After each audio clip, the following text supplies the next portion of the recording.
Good afternoon, it's Lee Cassidy from Tactile Technology, and today we're going to be talking about credentials. And credentials are a key thing in security because we assume that those credentials are secure and also that people aren't giving them away. But we've got Tom Sams from Pentera joining us to give us a real good rundown on it. So I'll bring Tom in now. How are you doing, Tom? Yeah, great. Thanks, Lee. How are you? Ah, I'm very well, especially as I'm not going to do much of the talking today. It's going to be all down to you. So, what we're going to do is talk about credentials and some of the challenges people have protecting those credentials, but also we're going to talk through some of the common mistakes as well that users have. Like we were talking previously, one of the things is common use across multiple services and platforms. So, you're going to go into some of the stats around that and some of the challenges as well. So, I think you've got a presentation you're going to throw up for this. That's right. Yeah. Do you want me to share that now? Yeah, if you want to share that now, and I'll put it on the screen for everybody. Great As we stuff. go forward, anybody who's got any questions, if you comment, whichever platform you're watching us on, so if you're on LinkedIn, Facebook, YouTube, Twitter, if you just make a comment in there, we'll either answer those questions as we go along, or we'll come back to them at the end after we've finished in about 15 to 20 minutes time and cover that off. So off you go then, Tom.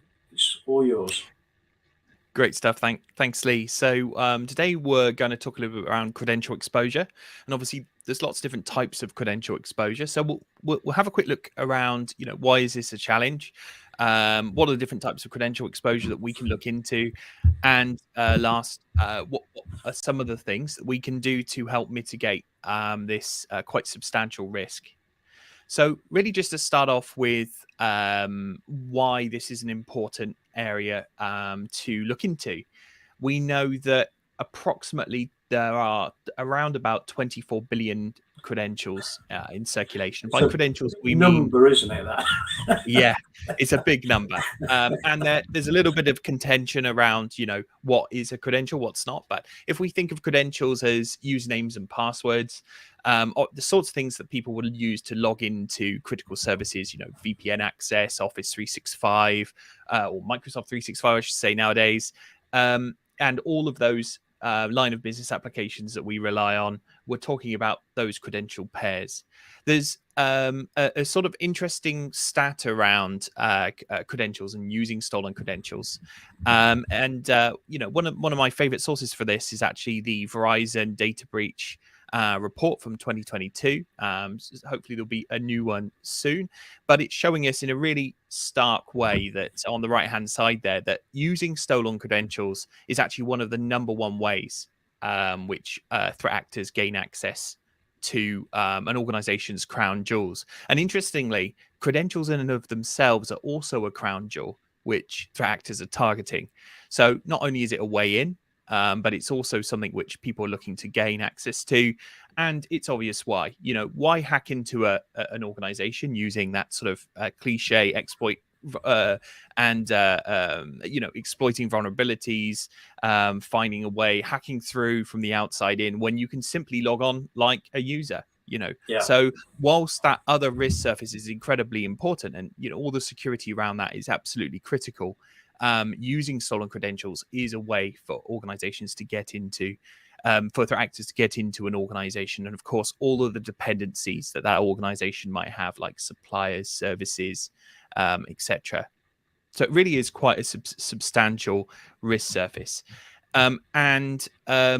One of the reasons this is also one of the most challenging areas is that we know around about 60 to 70% of people, there's different figures in the industry. I think Microsoft's around about 65%. Don't quote me on that one. And the general consensus is that it's around about sort of 70, 80% of people reusing credentials. Some people think it's a lot higher than that.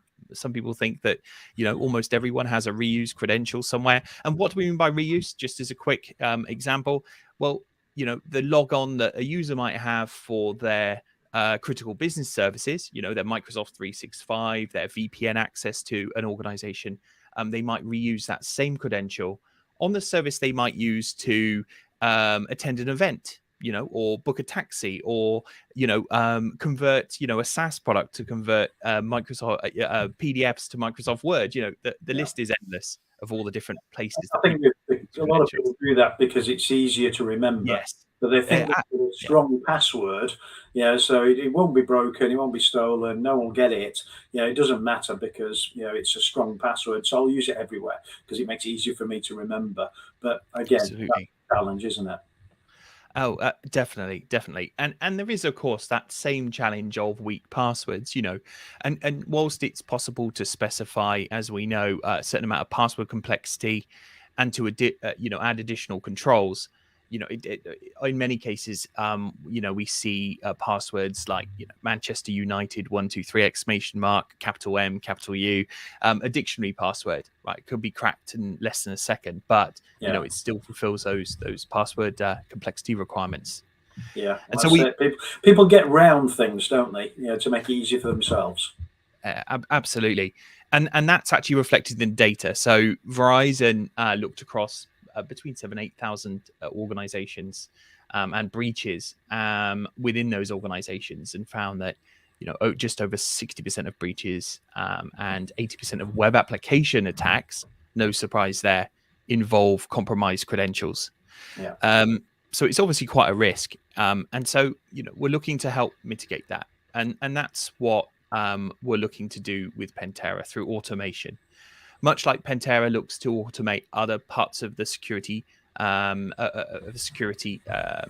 risk surface management, continuous validation, we're looking to do the same within the context of leak credentials, and in particular the leak credential exposure capability through actually looking to collect and to uh, uh, give our customers visibility over those leak credentials. Where are they? Where have they been shared to? Are they being sold or shared on the criminal web? And actually look to apply those to the risk surfaces that a threat actor would. So in the same Yeah. way that Pentera is designed to continue to validate other aspects of cybersecurity, we're looking to do the same and do the same consistently on the inside and outside with credential exposure. Okay, and if we look at the way people lose those credentials in the first place, it can come from a phishing attack. There's lots of other reasons why you end up losing those credentials. Absolutely. And bear in mind, because there are so many different websites and services, places that people might have reused that same credential. If we think, the average user might have 300 accounts, it only takes one of those passwords, one of those password locations, one of those services to have a breach. And we've all heard about, large breaches all the way from, LinkedIn through to Adobe, through to, quite large and quite sophisticated technology companies, to mention, just a few, where, if that password is reused, if that, as we know, is statistically probable, then a threat actor can just use that and apply it to the external attack surface. And that's actually what Pentera will do, but in an Yeah, ethical and safe way. So we'll take those credentials from maybe the clear web, deep web, darknet, and we will look to apply those to both the internal asset and external facing assets of an organization. I'm mindful that nowadays with hybrid cloud, with cloud, that classic perimeter is not always as well defined as it used to be, yeah, and so we're looking to apply those in multiple places. And we also know, of course, users are targeted. We very much it's easy to fall into the trap of imagining someone hacking in from the outside, but in reality, it's much easier to send someone an email with a malicious payload. Please open the attached invoice to somebody in finance. Might yeah. look perfectly legitimate, but if that attached invoice isn't an invoice, it's actually a malicious piece of software. They can get straight in and target that user and attempt to gain credentials from that user specifically. And so, on the one hand, it's important to firm up that security for that user, but it's also important to be able to validate those large numbers of credentials which could be in the wild. And Okay. so maybe it might be good to actually show some of the technology, Lee. What do you think? Yeah, I think that'd be a great idea. Great stuff. So if I go ahead and I'm just going to close that down, um, and I will share one of So what I'm doing right now for us is I am performing a live security evaluation. I'll start off with the inside of the organization and go from there. So I'm just going to share my screen now. Okay, great stuff. Can you see that all okay? Yep, there we go. Brilliant. So this is actually a live security evaluation that we're running within a lab environment. And this is a fantastic capability. We call this our Active Directory Password Strength Assessment. It does two things, really. It looks to address that initial risk that we mentioned at the very beginning, which is, of course, weak passwords. You can see some examples here with our various users, like Samuel here, our pretend users. We're looking to obviously, first of all, evaluate in real terms, are these crackable passwords? And we'll do that by leveraging the GPU and the hash cracking capability within Pentera's software. So this is a point in time or regular assessment of the risk posture of the entirety of Active Directory within an organization.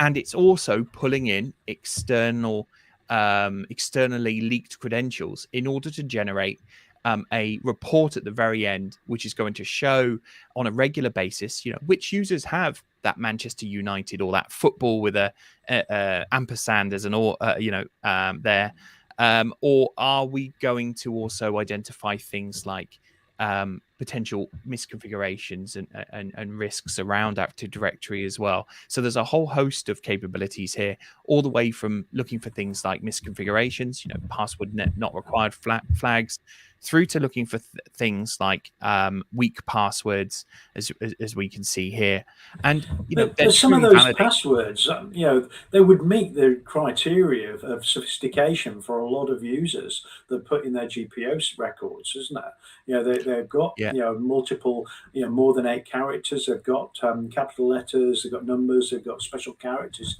in many Mm. cases, but they are still weak passwords, aren't they? They are. It's quite surprising sometimes. Some of the ones that we'll see when we perform, when the customer uses our software to perform on a regular basis this type of assessment. Yeah, I do sometimes look at them, and they've been cracked in less than a second, and you think, well, that looks like that would be quite complex. But when you've got enough.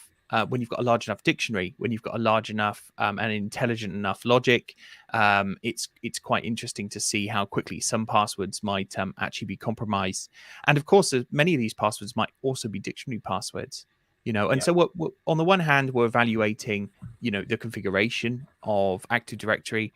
We're looking for key risks, but we're also, of course, looking for weak passwords and exposed passwords. So, if we take the example here of a username, Nathan, within this particular pretend assessment that we're running today, and we can see that that hash was actually cracked there, and the dictionary was enhanced by a data leak. We're also going to use things like actually pulling in from, as we saw on the last slide, intelligence from the open, deep, and dark web to actually intelligently highlight which users might have actually had leaked credentials. And so this can be a really helpful way of actually modeling risk on a regular basis internally to make sure that you can pick up on the outlier. A lot of what we're doing is looking for historic legacy things that might have happened maybe before, 5 years before the person who's managing it today has even looked at it. And it will tell Yeah. you some really useful insights around,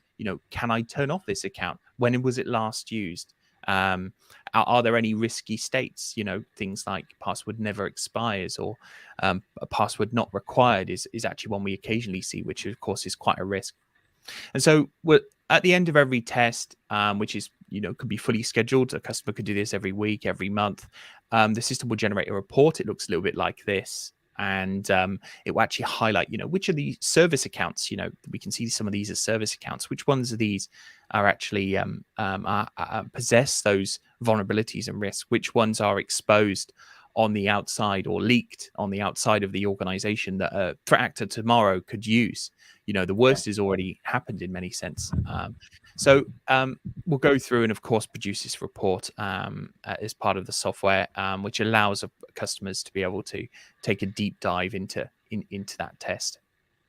Yeah, so when you're saying about history as well, so it could be that a user's, you're being exposed by a phishing attack or something else, a few years ago, but Mm, they've got the password from then, but they may have changed it subsequently, but they may have changed it and kept a similar pattern to it. So they may have changed a number for a year on the end or something else, and think yeah, that's fixed it. But in a lot of cases, it won't, because they'll just look at close pattern matching based on that previous used password going forward, and then quite quickly could end up with the new password. absolutely. And you make a really good point with the close pattern matching. The system is very intelligent the way it looks to identify some of these risks. And it is absolutely true that, if a person were to look at the way that attackers approach organizations, if they're looking at a list of potential leaked passwords, they might go after the VIPs or the people who have greater access. So maybe people in IT, maybe people in finance who have access to things they might want, and so once they have that user and they might notice that password is, Manchester United 2023, it doesn't take a genius to work out the next year it's probably going to be Yeah, 2024 exclamation mark. And so for those higher value targets, absolutely, that is something which will happen. yeah. And so the ability to actually identify configuration issues within Active Directory, understand where passwords are being used with, well, Mm. I can use service accounts without passwords in some cases, because it may have been set up such a long time ago and no one's looked at it since. Is really a good check for an organisation to do. Yeah, absolutely. And in a production setting, we'll often see that customers find a lot of historic and legacy issues, especially service accounts, things that maybe a human being hasn't even sort of created, that's been created by applications in the past. Is that still active? If it is still Yeah, active, that could be that low hanging fruit that a threat actor might go after to try to get in. And so it is definitely a key area of risk, and really helpful then, once those initial issues have been identified, to actually perform this test on a regular basis. That could be monthly, could be site specific or location specific for maybe some of our larger organizations that work with us. Or it could just be, on an on-demand basis, whereby you could run Pentera on demand to after a change, perhaps, to yeah, actually validate, what is our risk posture in terms of identity, as it's obviously one of the biggest areas of risk as we've seen so far. yeah. And There is it also could be aligned to the password change policy. So mm, if there is a policy that they should be changed every 6 weeks or something like that, again, repeatedly running the check every four to yeah. six weeks, will see if your posture's improved or got worse, because of that policy. Absolutely. And those specific risks will actually be highlighted and clustered together. So, once obviously this is a demo account, so we've got quite a few things that are wrong. Hopefully, if we were to do a test or a 1 day challenge with a customer, we wouldn't see all of these things. But, in the context of this demo account, you're going to see some of these key areas of risk, and these are going to be highlighted specifically within that report. So it doesn't take a long time to sort of get a sense of exactly, what are the achievements that an attacker could accomplish. Could they validate leak credentials? In this case, we'll actually take those leak credentials and see, do they have privilege? Where Yeah, can they go? If a threat actor had these credentials, do they still work? Really simple questions, but ones that to actually have all of that information consolidated in a report, which is specific to that customer, could be really quite helpful on a regular basis. And of course, the cracking capability is real. It's not a theoretical test. It's what actually happens when somebody has these hashes. If a threat actor gets so far as to be able to gain a foothold on the network, can they capture hashes? And yeah, in that context, how strong are the passwords once an attacker gets in? Are they limited to that user, or can they perform lateral movement? If you have weak password hashes, that's something which is possible potentially. And so we're going to look to capture those sorts of that sort of information as well.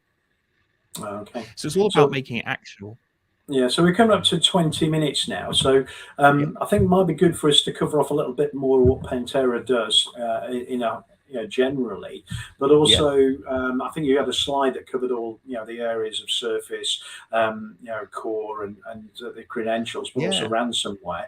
But also, we've talked about, for customers who see the value in this, we can actually do a one-day evaluation for them, where we actually run the software on their site for them and actually show them, what it can actually bring. Absolutely. So what I'll do is I'll just share my screen one more time.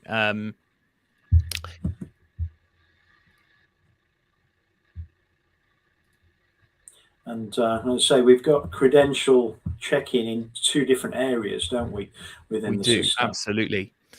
Thank you for your patience there. That helps if I have the actual presentation. Is that coming up okay there, Lee? Yeah, there we go.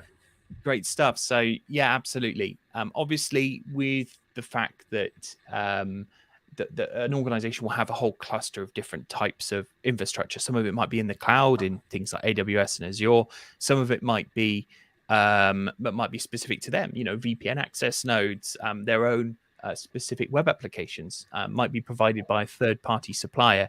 So with Pentera Surface, looking on the outside in from taking an attacker's eye view into that organization, we'll look to address a range of different types of risks. So yes, credentials is a very big part of that. As we've seen from the Verizon report, it makes up a very substantial part of a company's risk surface, maybe one which is underestimated in many cases by at the moment. But we'll also look to actually perform, asset discovery. We'll look to perform vulnerability assessment and actually look to apply an action to any risks we see. So just in the same way as a human might, an ethical hacker or a human red teamer might go ahead and actually, for the benefit of the organization, look to exploit risk in order to inform the organization. Our tooling through automation also has that capability to apply real actions to potentially a confluence of different vulnerabilities, misconfigurations from the outside and inside. Well, just talking about, we were talking briefly before we started about this new thing, EPSS, where it's actually looking at the exploitability of vulnerabilities. Because if you look at vulnerabilities on their own, you've got CVE that explains what the vulnerability is, and you've got CVSS that gives you the severity score of that vulnerability. And then this new piece, which is EPSS, that's come out, is trying to give people a picture of how exploitable they are. But that's only looking at one vulnerability in turn. In a lot of cases, a hacker will use multiple vulnerabilities together to be able to get a foothold.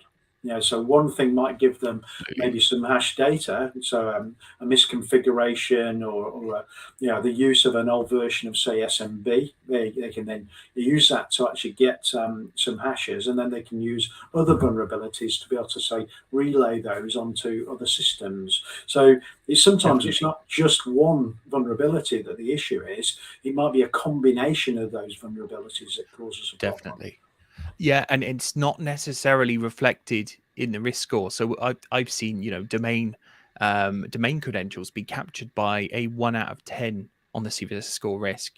So it's really helping to reprioritize the risk, and potentially all those different misconfigurations and vulnerabilities that an organization might have, but actually reprioritize them using real world risk posture. Real life, not a theory, and actually show the organization, okay, actually for you, this 3 out of 10 might be way more important than this 9 out of 10, because that 3 out of 10 lets you gain access to a really important credential, or could let a threat actor perform lateral movement. So just to give people a picture, if you find that this looks interesting and you've got a need to look at your environment and understand how vulnerable you are from a credential exposure perspective, like we've just been talking about now, or from vulnerability from Windows, Linux vulnerabilities within the operating systems or other applications, what we can do, as long as, like I say, that we've got a definite need for this, we can actually come in and actually do a one-day challenge, which is come along, set the software up, and actually look at your systems give you a picture of where you are, show you where your vulnerabilities are and how those vulnerabilities can be exploited. And this can be done in one day. And we're not talking about weeks or months like many other solutions out there. We can do it in one day, give you a real good view of whether this will actually work for you. So if you're interested in any of these things, I'll put up a couple of things on the screen. So first of all, you can book a meeting with me directly using that link. I would suggest 15 minutes to start with, so it gives you a 15, 30 or 60 minute window in there. 50 minutes just to talk about where you are and give you a picture of what it might do, and then we'd move on to say a 60-minute conversation where we plan out to actually do something which sounded like it was worthwhile and give you a bit more of a focused presentation on where it goes. Also, my contact details here. If you just want to talk about anything, you don't want to book a meeting specifically, you can go to Linktree/Lee Cassidy and get my contact details. And if you want some generic information on Pentera, you can go to the Pentera website and get some generic information. So any of those things you can use to get more information. So we've run out of time. If anybody's got any questions, all we've got at the moment is a comment from Shakil Ahmed, who just said he loves the session. So that's very nice from you, Shaq. But if anybody out there does want to ask any particular questions before we finish, just put a quick comment in LinkedIn, YouTube, Twitter, wherever you are. Just put a comment in before we finished, and we'll answer that. But otherwise, if we don't get anything through, we'll just summarise where we've got to this point. And this will be a recording that's available on YouTube and everywhere else as well. So again, have a look through it, and if you think it's of interest, contact us and we'll tell you more about what we do. But coming back to what we've been talking about today, credentials is the biggest threat, isn't it, Tom, to most organisations, for them either being weak or being stolen, and one of the biggest. So we were talking about 80%, weren't we? From the one of the stats earlier. So quite a big challenge, and also reuse is a big problem. So we're looking at anything between 60 and 70% reuse of credentials. So that doesn't mean it's just business only as well. So people tend to share the same credentials because it's easy to remember. So whether that's their Amazon shopping account, whether that's their audio book account, whether it's their Facebook login potentially, it could be any of these. Could be using the same ones that they actually log into every day for work. So again, those credentials could be exposed by things outside of business systems as well. Definitely. And it's cutting through the noise, right? With so many different accounts, it's cutting through the noise and going, okay, out of that list of, all the employees, all the potential exposure they have, that could be quite a large number. That could be a long list, more than you could quickly handle. And so it's about cutting through that noise, knowing, okay, which are the, 4 or 5 things I need to focus on, and actually address, not the, 100,000 or more, Yeah. Okay. And then finally, if you've got a good understanding of where you are, what credentials are being leaked, how many of those credentials are still valid, and also what privilege level they've got, it puts you in a much stronger position to be able to deal with the situation and fix it, whether that's employee education, whether that's reconfiguration, whatever's needed, you can actually get yourself sorted, can't you? And that's the critical thing that Pentera brings. Absolutely. Yeah. Well, we've not had any other questions. Like I say, if you do, watch the video later, comment on the video again, and we'll come back to you with through LinkedIn, through Twitter, through wherever you make your comments. We'll come back to you. Say if you're interested in looking more, you've got the meeting link. You've also got the contact details to come back to us, or even just message me through LinkedIn if you choose to do it that way as well. But thank you very much for joining us, Tom. If you could just stay on afterwards, and we'll just have a quick wash up on things. But thanks ever so much. But everyone else, got a session tomorrow. We've got one of my in the hot seat sessions. This time it's with Wayne from Peregrine Risk Management. We did try and do one a couple of weeks ago ago. I think it was about 3 weeks ago. But he had some internet issues which caused it to be a little bit choppy. So we did stop after about 20 minutes. So if you want to learn, a lot about Wayne's background, so Wayne Britton at Program RM. Ex-Royal Marine, goes through some of the experiences from that perspective, but then how he's taken that experience forward and working in risk management for travel and other areas. Join us tomorrow at 2 p.m. for that as well. So thanks ever so much, everyone. Thanks ever so much, Tom, and I shall catch you in a minute.